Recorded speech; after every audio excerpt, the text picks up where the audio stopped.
Welcome to Bisu, Bicara Seru, hosted by besthostel.co.id. Here we will talk about travel and some other information related. With interesting guests, we will fulfill every curiosity for our listener. So stick around and enjoy our talks. Masih balik lagi di Besthostel Indonesia, yaitu di Podcast Bisu. Yeay, Podcast Bisu, Bicara Seru. Ya, ini udah masuk episode ke 113. Saking banyak. 17.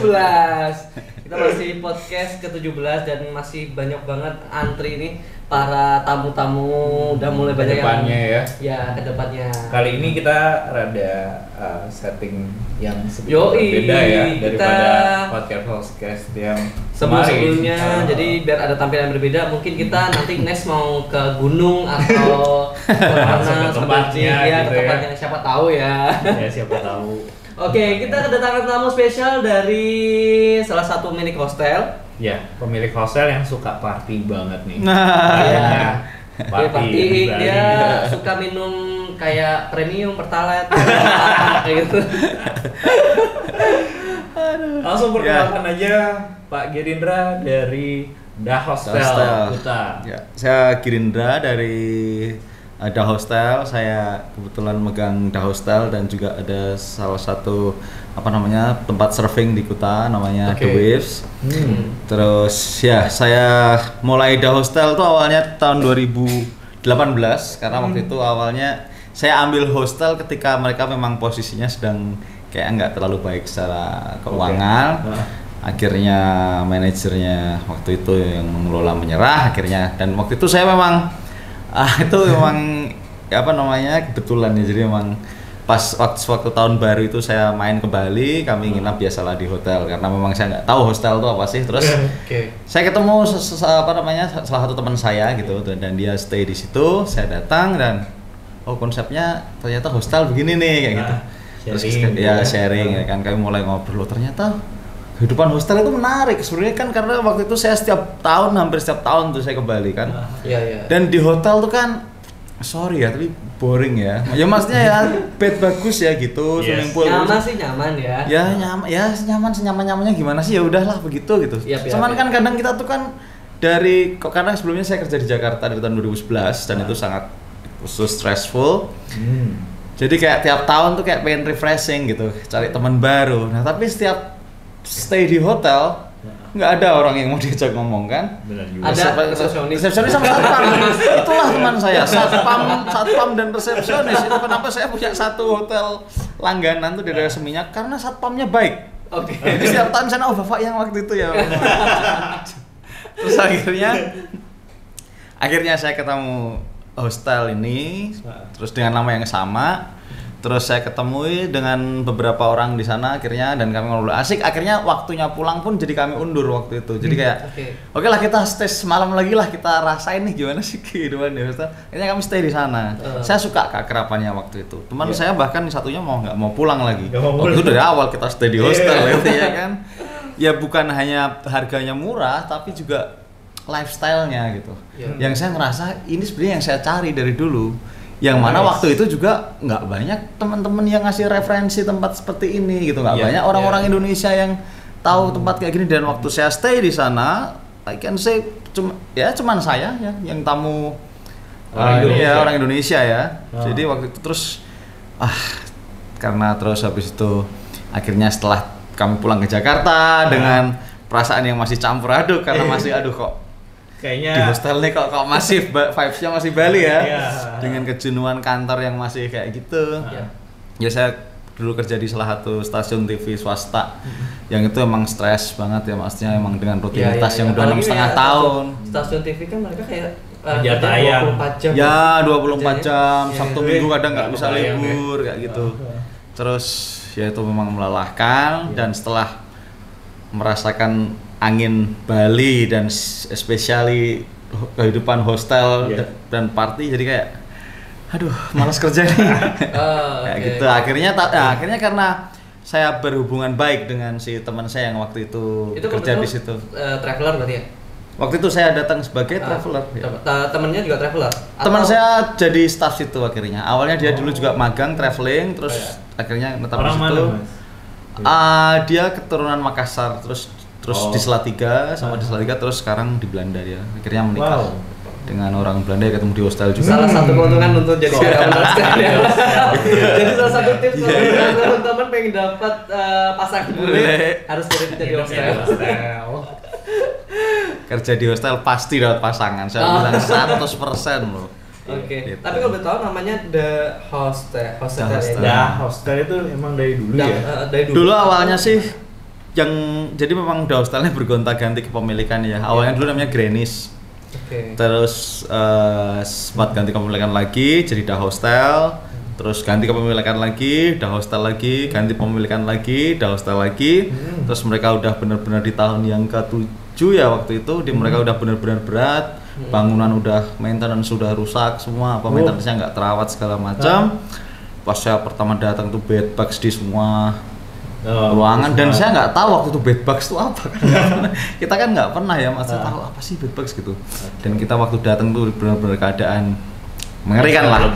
Saya bawa tim dari Salatiga, kami bangun pelan-pelan. Ya terus akhirnya ya sampai sekarang ini gitu. Kalau penamaannya sendiri waktu itu saya ketemu sama yang namain sebenarnya artinya apa sih The Hostel gitu. Bilang ya.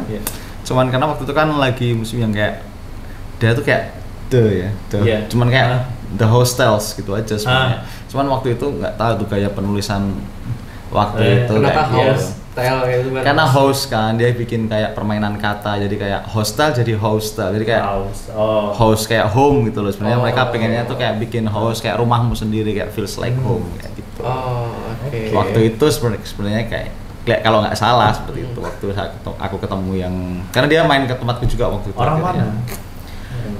Mereka orang Jakarta, yang namain itu dulu orang Jakarta. Orang Jakarta.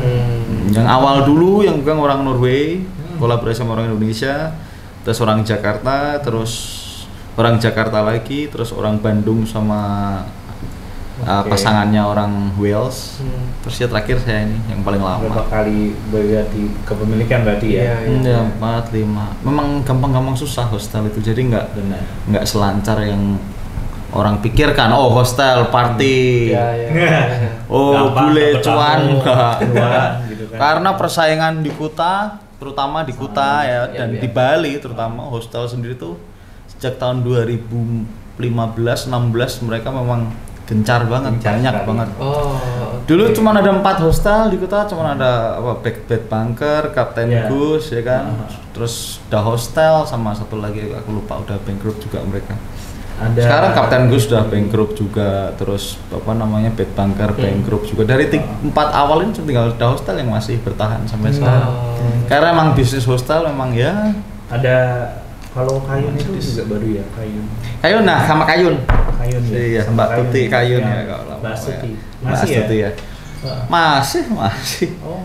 Mbak Tuti ya, sering ngobrol juga kami masih kadang di grup masih sering bercanda. Pada saat aku mulai juga kan akhir 2018 ya, awal ide itu 2019. Wah, ternyata hostel ini. Ngeliat hostel ini, kok jadi seru ya? Iya. Keren banget gitu kan desain-desainnya. Dan ya karena memang mau nggak mau harus persaingannya harus seperti itu. Orang akan upgrade terus gitu. Benar. Ya mungkin cuma The Hostel aja yang masih gitu-gitu aja dari bangunannya. Kayak pakai bangunan tradisional ya.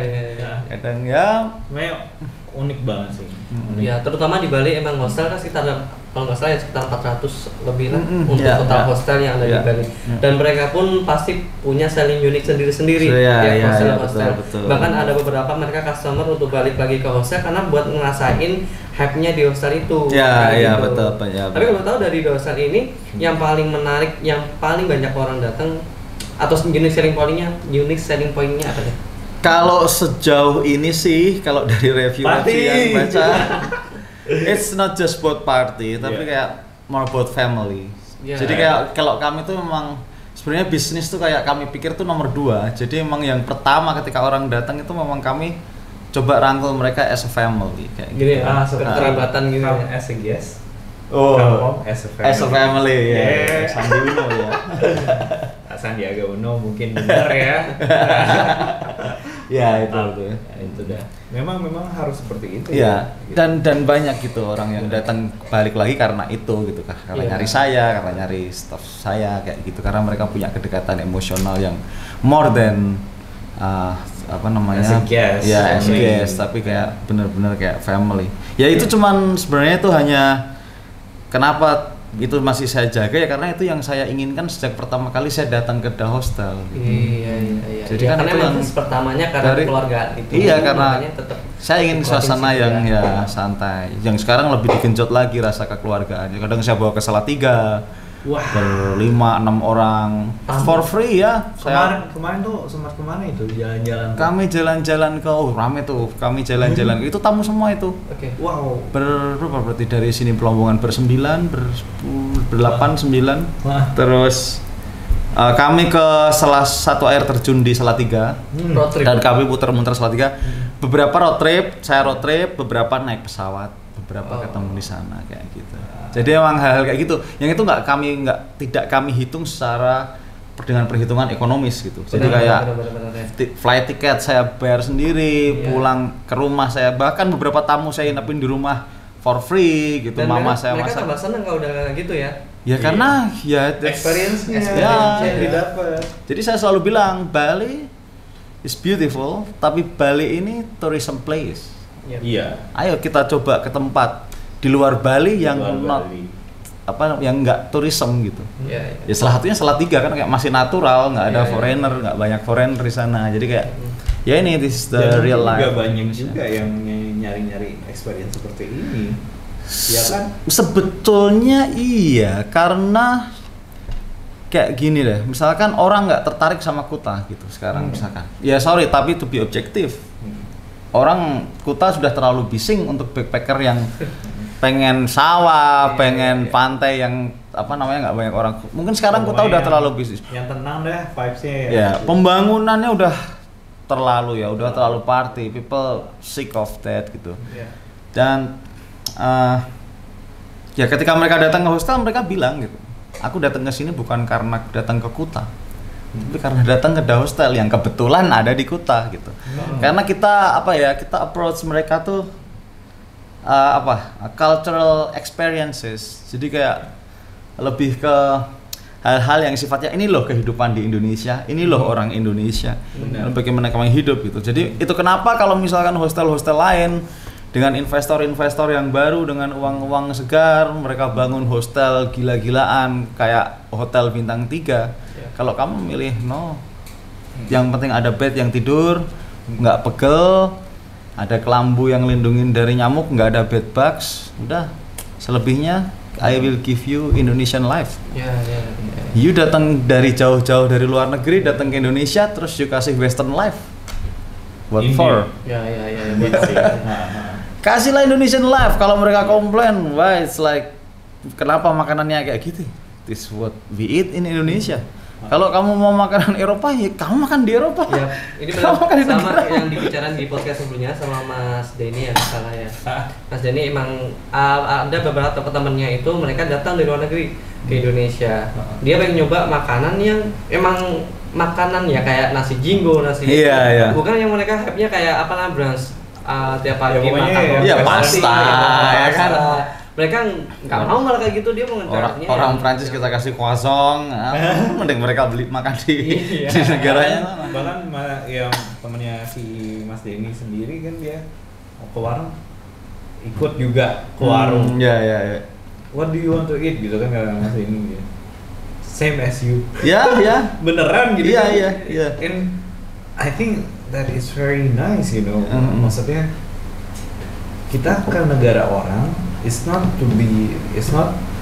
malah nyari makanan kita sendiri Iya, di negara Sebenarnya orang. itu yang saya suka dari backpacker. Makanya sorry Pak Luhut ketika Pak Luhut kemarin mengeluarkan statement tentang Indonesia yang akan dibuka tapi untuk turis yang berkualitas, yang artinya bukan backpacker. Pak, itu salah kaprah paling besar di dunia turisme. Yes. Orang kan bilang backpacker low budget dan bla bla bla nggak menghasilkan. No, Backpacker itu cara mereka traveling. Sebagai seorang backpacker yang datang, tahu tentang budaya kita, mencoba makanan kita, dan mereka akan jadi ambasador gratis untuk negara kita di negara lain gitu. Enggak orang yang datang dengan mungkin jet pribadi, lot of money, stay in 5 stars hotel, then they will ask for steak, pasta, what for gitu loh.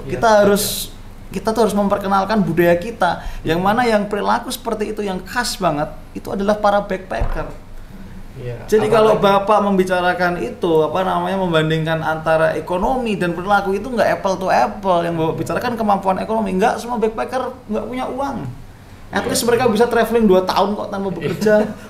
Itu lebih kaya dari orang kaya di Indonesia. Orang kaya di Indonesia harus kerja 40 tahun tanpa liburan kok.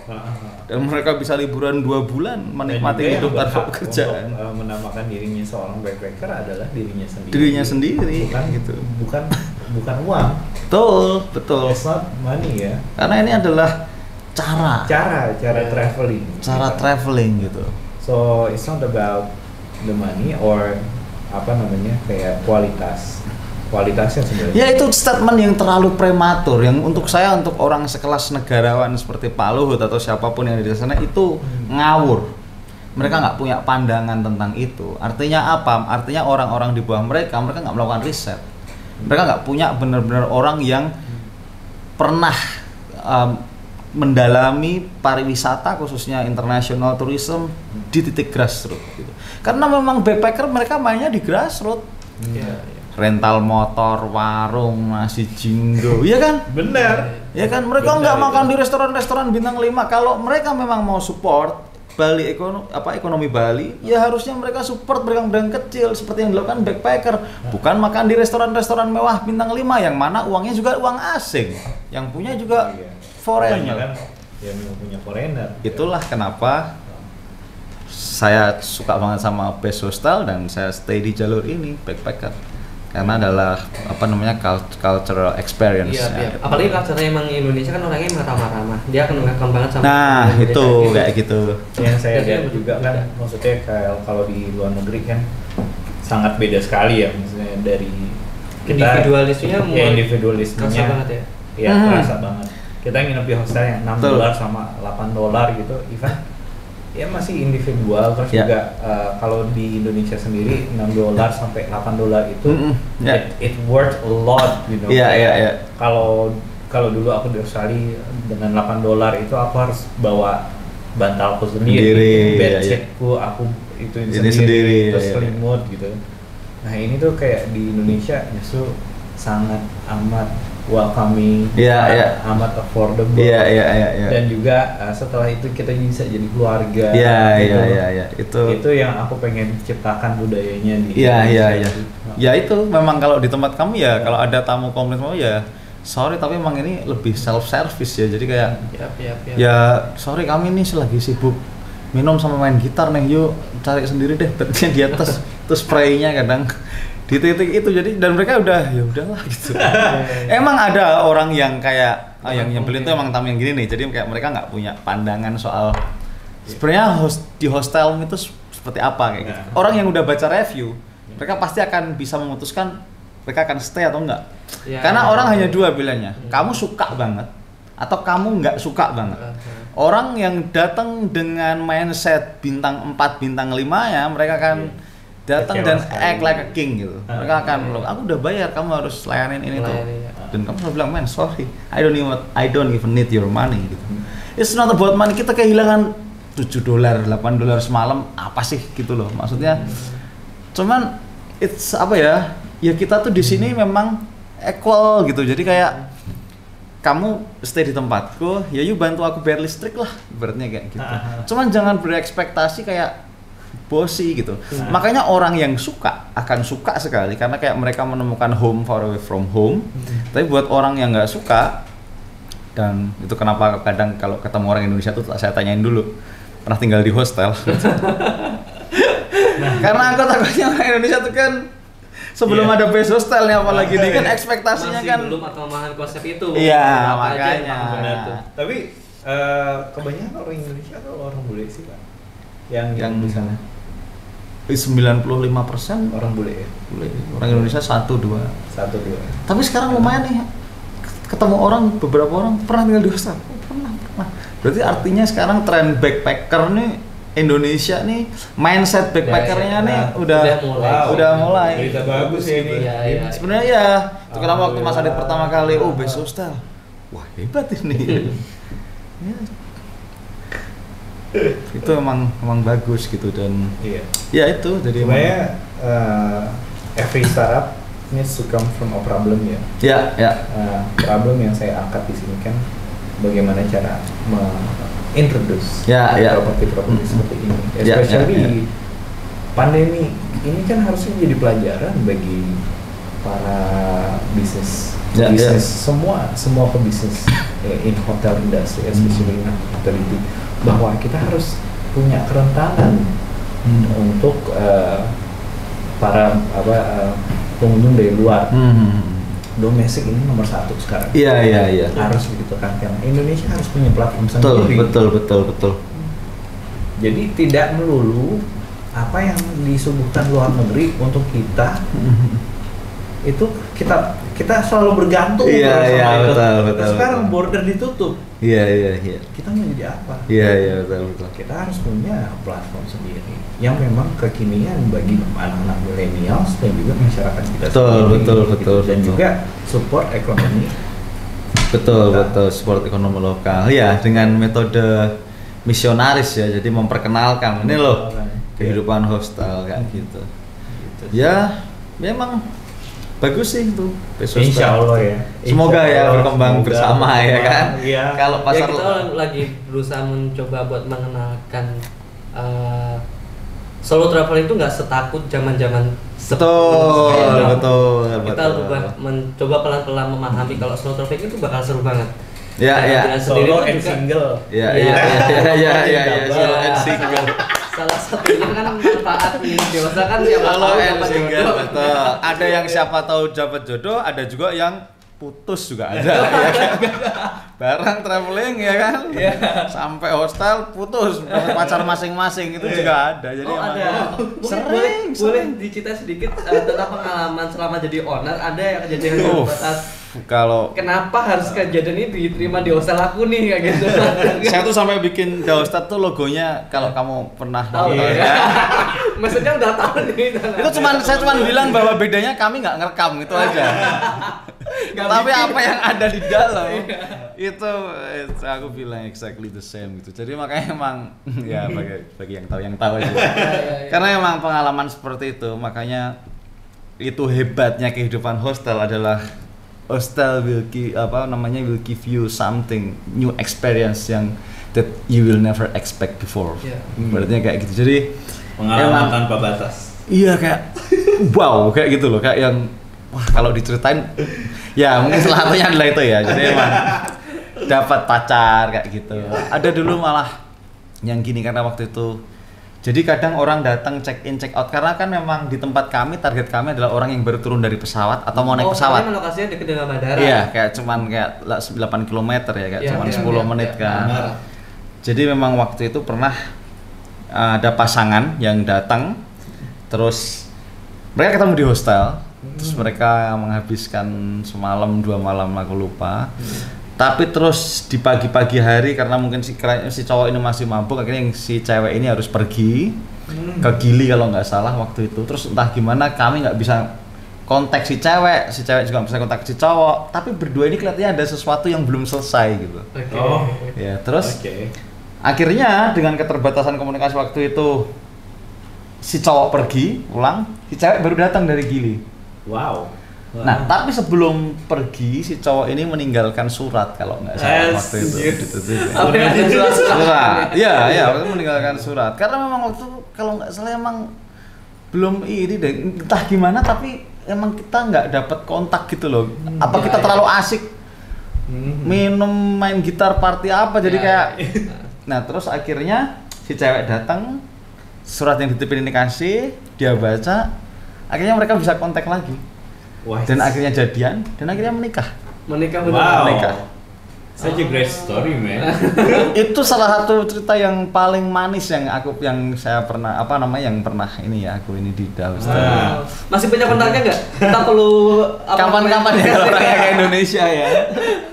Sering kok aku di DM, thank you ya gitu. Terus tempatmu udah jadi tempat pertemuan kami kayak gitu. Karena juga banyak banyak relationship yang berhasil juga gitu.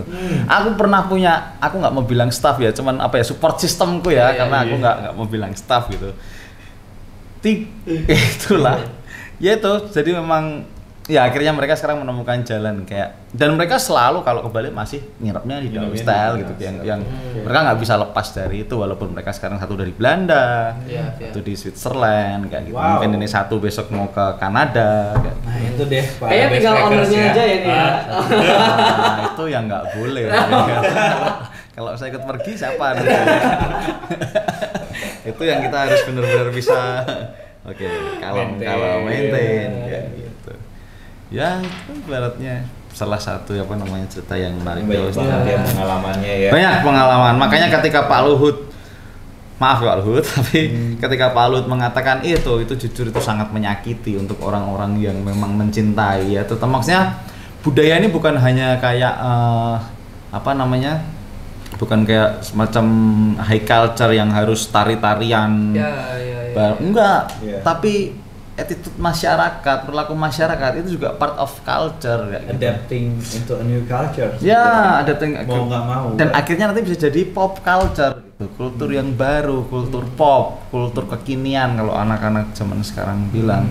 Dan memang dari awal saya sudah kuliah memang saya concern di ini community development. Jadi saya memang concern di sana ke sana gitu. Kebetulan saya ambil komunikasi dan cocok banget sih community development. Betul. Di hostel. Ya, dan habis itu di hostel. Makanya ini sebuah hal yang ditelusur tuh ini bukan, it's not just about economic profit gitu ya. Tapi economic benefit, tapi lebih dalam dari itu adalah ini loh, komunitas antar bangsa nih loh, komunitas internasional. Ini yang terjalin, yang mana sangat relevan sejalan dengan perkembangan teknologi dan media yang ada.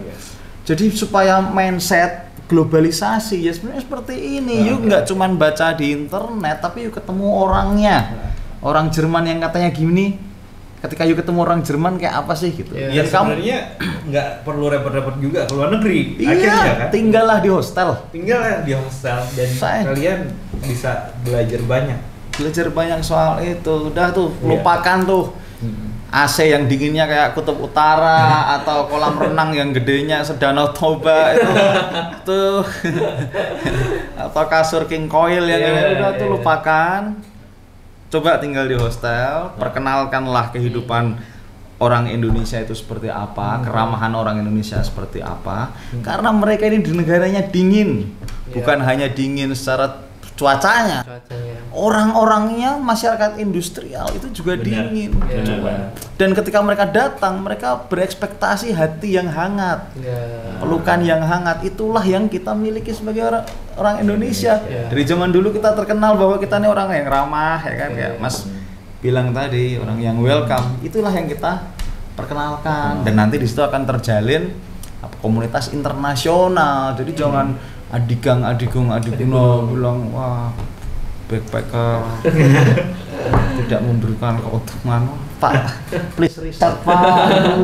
Pak punya rencana buat bikin hostel di Salatiga juga. Kalau di Salatiga ya pasti ada ya, cuman kan nunggu dulu nih Best Hostel bisa campaign-nya sesukses apa besok, bisa membangun pasar lokal biar nanti hostel itu juga bukan hanya 95% ditinggalin backpacker luar negeri, tapi juga wisatawan domestik kita juga. Tapi gitu. Emang hostel di daerah di Yogyakarta pun juga mulai rame sekarang. Banyak kok teman-temanku juga beberapa bikin hostel di Jogja juga. Di Jogja emang lebih dominasi orang domestik kayak gitu, tapi mereka masih beberapa yang paham akan hostel. Memang yang event yang bule pun sendiri juga kayak kemarin ada salah satu hostel di Canggu ya yang kita interview sempat gitu. Kenapa kok kamu mempercayakan kami Best Hostel gitu kan? Ya karena kita harus support lokal. Iya. membangun. Kita ini ngebangun bisnis di mana? Iya, betul. Kita nggak mau support lokal. Betul. Jadi mindset orang bule kan juga sekarang harusnya bisa ke arah sana juga. Iya, harusnya ya. memang kita paksa ke sana. Kalian traveling ke Indonesia, ibaratnya kayak gitu, ya kita paksa. Inilah mindset orang Indonesia gitu loh. Makanya saya setuju banget itu tentang membangun pasar lokal. Dan ini sebenarnya pasar yang masih belum terjamah ya, makanya ini menjadi PR pasar lokal PR kita banget ya. Tapi insya Allah memang kalau ada etiket baik ya, selalu ada jalan ya insya Allah. Yang penting kita tujuannya untuk membantu ya. Makanya aku bilang gini ke teman-teman juga, jangan pikirin income dulu. Apa yang kita bisa lakukan dulu. Betul. Baru dari sana mungkin insya Allah kita dapat income dari yang kita berikan kepada pemilik hostel. Iya. Oh, kita liput, kita Instagramkan di sana. Buatlah secara kekinian, milenial Indonesia gitu. Jadi image-nya tuh lebih baru, lebih fresh ya, betul. Mengganti image yang kayak wah doji atau apa itu, kayak ya janganlah sampai seperti itu ya. Tapi nah ini yang biasanya mengelola sosial media. PR sih. Monggo. Main. Itu dong. Ya saling support lah yang penting. Saling support apalagi di kondisi seperti ini. Tapi aku yakin sih bahwa Best Hostel ini nanti kita cuma tinggal tunggu waktu kok. Emang sekarang ini di masa ini emang mau tidak mau, emang kita sebagai manusia emang ada batasnya. Itu dibuktikan adalah di titik ini. Mau sedikdaya apa kamu bisa mengkonsep hostel, mau sebanyak apa uang yang kamu punya, bla bla bla.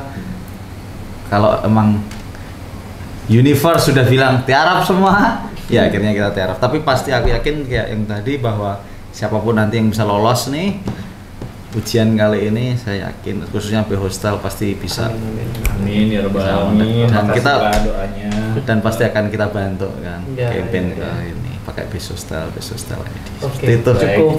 Jelas sih pembicaranya sih jelas ya hari ini ya. Sangat berguna sekali. Buat wawasan kita lebih mendalam. Ahlinya loh. Ya semoga kita biar akhir-akhir ini kan udah mulai dibuka nih untuk kegiatan, kemudian wisata pun udah mulai terbuka. Jadi semoga aja 3 bulan ke depan udah mulai kembali normal. Amin.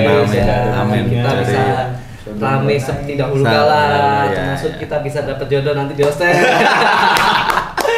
Oke, nice. Dan sampai jumpa di podcast selanjutnya.